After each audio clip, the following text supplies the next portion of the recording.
Hi, this is Nicole Steele of The Joyful Stamper. I'm the owner and designer and creator of thejoyfulstamper.com. I'm an independent Stampin' Up! Demonstrator, and every week I take a sketch from Split Coast Stampers and I turn it into a card. And this week's card I'm especially excited about. So it's featured on my blog, thejoyfulstamper.com, and I also have a written tutorial for it in case you want to print it off or pin it or save it. You can follow along, both visually and if you're a person that likes to read and follow directions. So let's get started because I am in love with this card. Okay, now what I went ahead and did ahead of time is I have a thick, very vanilla 4 1/4 by 11-inch card base, and I scored it down the middle at 5.5 inches. All the measurements are in the written tutorial that's you can find on my blog, and the link is in the description to this video. And I took a 5.5 inch by 3.5 inch piece of early espresso cardstock, and that's what you see underneath here. And I found these sanding blocks at the Dollar Tree. They're used to file your nails, and I just went back and forth across the top of this and across the bottom of this. I didn't do the center because it's getting covered. So sand it as much as you want, and you'll get that worn, distressed look, and I absolutely adore that. And the best part is those sanding blocks are only $1. Now, for this very vanilla piece here, that's 4 1/8 by 5 inches. And I used this Gather Together stamp set from Stampin' Up. You can find it in my store, shopwithnicole.stampinup.net. All these supplies are in my store. But I made a collage image. I stamped the pumpkins in pumpkin pie, the wheat sheaf in Cajun craze, and the spackle stamp in soft suede. Then I took a blender pen, and what you do is you scribble over these images. And what the blender pen does is it blends those colors, excuse me, so that you get that nice soft, blurred look, and it adds so much to the card. You get a 3-pack of these blender pens, and they have 2 tips on each end, and there's so many techniques you can do with them, and that's one of my favorites. Then what I did is I took the very vanilla piece and I ran it through my Stampin' Cut and Emboss machine with the Tasteful Textiles 3D embossing folder. And oh my goodness, if you could run your hands over this and touch the texture, it is unbelievable. So excited about that. Okay, so the next part of this card, I stamped 2 of the large leaves in the Gather Together set in early espresso ink. And I'm going to show you how I colored this one. This was done in dark and light Cajun Craze Stampin' Blends. I'm going to do this one in dark and light Pumpkin Pie Stampin' Blends. And I'm going to start with the brush tip of the light Pumpkin Pie. And I'm just going to scribble over it. This is probably horrifying some of you right now, but don't worry. It's going to look really good when we're done, and it won't matter that we're coloring outside of the lines. Next up, I'm going to use the bullet tip of the dark Pumpkin Pie Stampin' Blends, and I am going to color those leaf veins. Then I'm going to take the bullet tip of the light Pumpkin Pie and go over them in circular motions to blend in that dark color with the light color. Now I'll pick the dark Pumpkin Pie back up again, and I'm going to do the same thing. Now, we've all heard that you should stamp with Memento Tuxedo black ink when you're using Stampin' Blends because of the fact that they're alcohol ink markers, and it'll keep the ink from smearing. But you know what? I didn't want to use black ink with this card. I thought it was too harsh. I really, really wanted that rich brown of early espresso. So I thought, well, I'll give it a try. What's the worst that happens? I might have to throw out a little square of cardstock because it didn't work. It did work. You can see that the ink, that early espresso ink, is not bleeding at all, which means go ahead and experiment with other colors of our classic ink pads and see which ones you like to stamp in and color with your Stampin' Blends markers.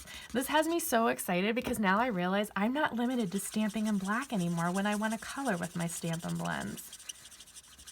Okay, I love the variation in those colors. Now, when I use the leaf die in the Gather Leaves die set to die cut these out, there is going to be a small border around this. And I didn't want I didn't want this color here to show. So what I did is I took a dark mint macaron marker, and I'm using the bullet tip, and I'm going to follow the outline of my leaf along the outer edge. And it's really easy to do. I'm not using the brush tip to do this outline because I find that the brush tip covers more surface area than I want in this particular instance, and I don't want the color to bleed into the inside edges of this leaf. So I have more control with this bullet tip, and that's why I'm going to go ahead and use that. I like the brush tip when I'm coloring large areas like I just did when I scribbled over the entire area of this leaf. And then the bullet tip is good for finer detail. Okay, and I'm going to do the same thing with this leaf that I colored in Cajun Craze. I am crazy about this color combination of mint macaron, Cajun Craze, and pumpkin pie. I would never have thought to put mint macaron together with these two, but Stampin' Up! Comes out with designer series paper, and oftentimes the color palette of that paper really inspires my creativity. And so with the Gilded Autumn designer series paper, they have mint macaron as one of the colors, and it looks absolutely stunning. So I find myself using it for a lot of my fall cards this year. Okay, this is going to look so good once it's all cut out. Now, what I also did ahead of time was stamp that same, or not stamp, but die cut that same leaf in the Gilded Autumn designer series paper. And this paper is back ordered, but it is coming in, and it's on sale this month for 15% off. So that's, you can buy a whole pack of 12 by 12 paper for less than $10. That's a really good deal, and it's gorgeous paper. I stamped the sentiment Season of Thanks in early espresso ink on a piece of crumb cake cardstock. This also is from the Gather Together stamp set. We're going to go ahead and we're going to die cut a bunch of stuff. But before we do that, let's pull out these two pieces.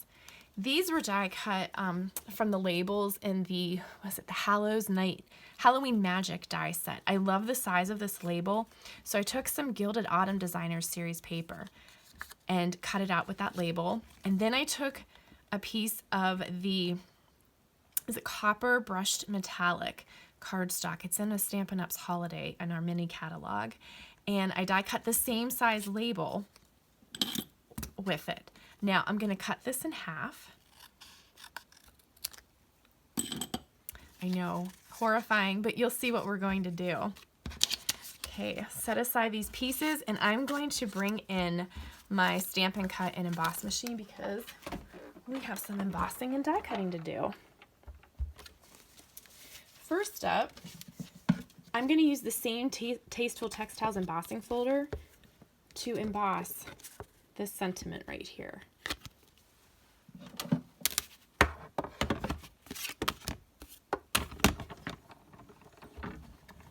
This card I made is all about texture and color. So I went a little overboard with it. I know I did, but look at that. Isn't that awesome? I love it. Okay, next up we're going to do some die cutting. So we need plate 1, and we're going to die cut our leaf. So plate 1, plate 2, plate 3, my leaf, and the die. And then I'll take the second of the plate 3s, and whoop, it moved. We do have a magnetic cutting plate that will hold your metal die in place for you, but I don't have it. Somebody added up once what it would cost to buy every single thing in the catalog. It was a lot. More importantly, I wouldn't have enough space for everything. So you get your favorites, right? Okay, we're gonna die cut this second leaf.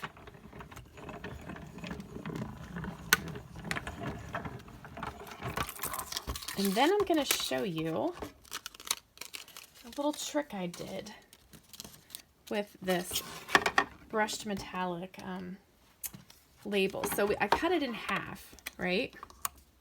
And the reason I cut it in half is because I'm going to layer it under the other die that I've got, and I want it to peek through.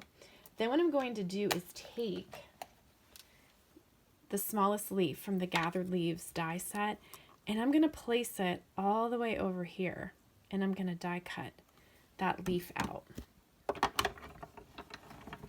It's not going to show because my other label piece is going to be layered over top of it, but what this will do is give me 2 foiled decorative leaves to glue to the inside of my card without wasting any paper. I love this trick of die cutting from the centers of your specialty paper, your cardstock, things that'll be hidden. They'll be covered up by other layers. Okay, now these look like scraps, but they're not. We need them, so save those. And let's get our machine out of the way. Okay, let's bring in all our card pieces now, because we're going to start assembling everything. Okay, first up, let's work with the die. So we have that, and this is the way that's going to get layered on there, right? So I'm going to pull out my Stampin' Seal, and I'm going to add some adhesive to the right and left sides of this label. And you can see that where we die cut those leaves, it's hidden. No one's going to see it. Let me get that a little bit straighter. Okay. We're not going to adhere that yet because we want to flag. This is also a piece of Gilded Autumn Designer Series paper, and I'm going to flag the ends. So what I'm going to do, I want to go this way.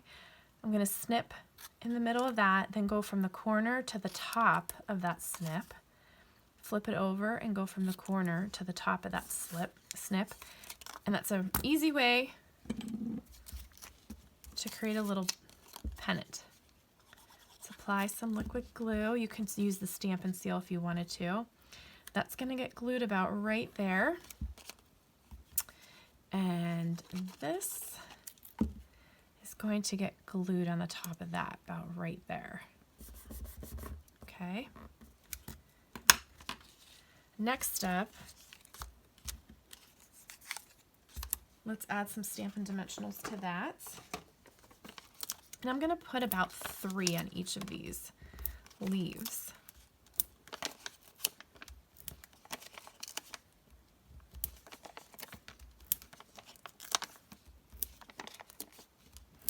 This is why I buy a lot of dimensionals. But they're an easy thing to add when you order, every time you order. And in that way you don't ever have to worry about running out.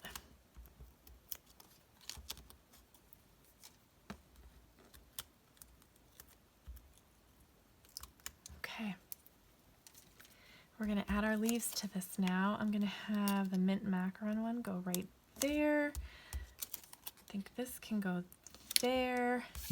Do you see that outline in mint macaron, that blend? It adds so much to it, doesn't it? Okay. Take your bone folder and gently curl the edges of this leaf. Now, you could do this before you adhere them to your card. It's up to you. I like doing it while it's still on, while it's attached to my card, because it doesn't slide around for me. Okay, told you there's lots of texture and dimension on this card, but it's just the way I like it. Okay, next up we have our greeting right here. Now, what I'm going to do is flag this the same way I made this into a pennant. I'm going to do it with this one too.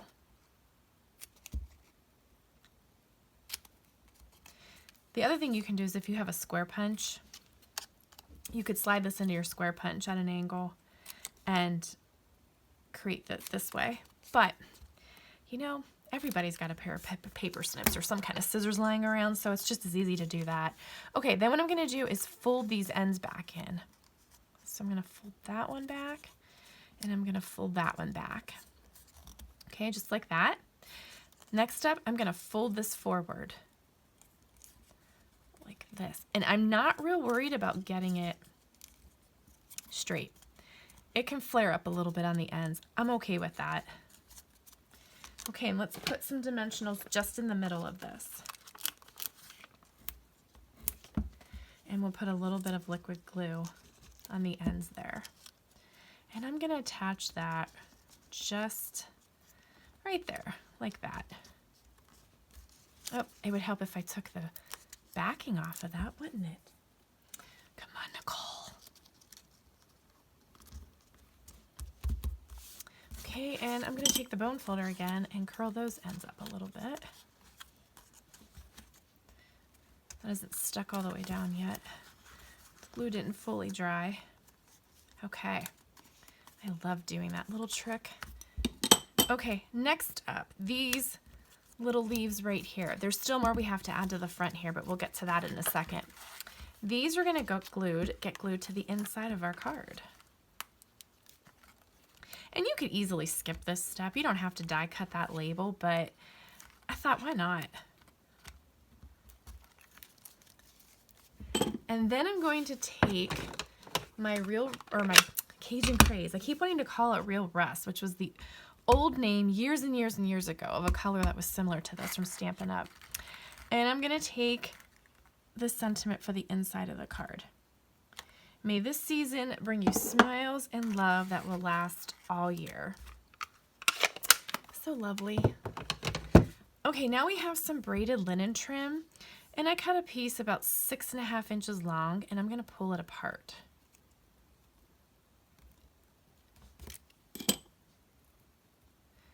Okay, pull it apart nice and wide. Then go back to the beginning and really pull apart that end. And now grab one of those strands and pull one out. And you're gonna pull a second one out and a third one. So you want 3 total of those strands. Okay, then what you're gonna do with the piece you have left is fold it in half and pinch it a little bit so that you have a loop with a tail about that wide. Take those 3 strands that you pulled out, and we're gonna tie them in a knot around that loop. And again, this is not something that needs to be perfect. In fact, the more rustic it is, the better it'll look. So bring them, and we're just gonna tie it in a knot, not a bow. No bows. Okay, so I tied it once, and now I'm gonna tie it again. And you can adjust this up and down. Oh, I got the threads mixed up. Let me try this again. Sometimes my fingers don't wanna cooperate. There we go. Okay, and you can slide this up and down to adjust it to get this loop as big as you want it to be. You can go ahead and pull this out further if you want to, fray these ends a little bit more, it's up to you. But when you're happy with it, grab your glue dots and put one on there and stick it to the right of your sentiment. And that's it, you're done. You are done. Let me grab the other ones I did. Did you learn anything new today? Do you have a trick that you saw that you wanted to try? Let me know in the comments, and make sure to hit the subscribe button so that you can see all my videos. I love sharing with you guys. And leave me a comment, hit the thumbs up, and I will see you guys next Saturday for my next inspiration card from the Split Coast Stamper sketch. Okay, thanks. Bye.